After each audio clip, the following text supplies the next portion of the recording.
Freedom is Ako ba ito, near. Panginoon? Time out sa intense at serious scene sa pulang araw. Dahil game na nagsaya at nagkulitan ng cast sa kanilang Christmas party, including Alden Richards, David Dicauco, Sanya Lopez at Barbie Fortesa. Sa Pasko, pamilya naman ang kanilang kasama. On Christmas Day, doon kami uuwi ng probinsya to spend time with our relatives. Going to Balasin in a few days with my family. At time outin muna sila sa diet and looking forward sa Noche Buena.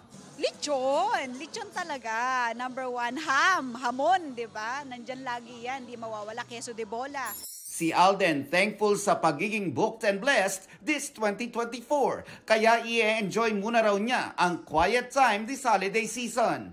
Off to America si Alden with his family para i-celebrate ang kanyang birthday this January 2. Right now, magpahinga muna and just enjoy yung blessing na natanggap natin with the film. But the holidays at least, no?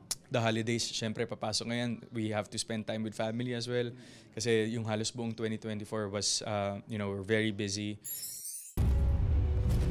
Kung magpapaalam na ang pulang araw, aarangkada naman ang bagong kapuso action drama series na mga batang riles. Bida rito si Miguel Tan Felix na nakisaya sa Christmas party with fans.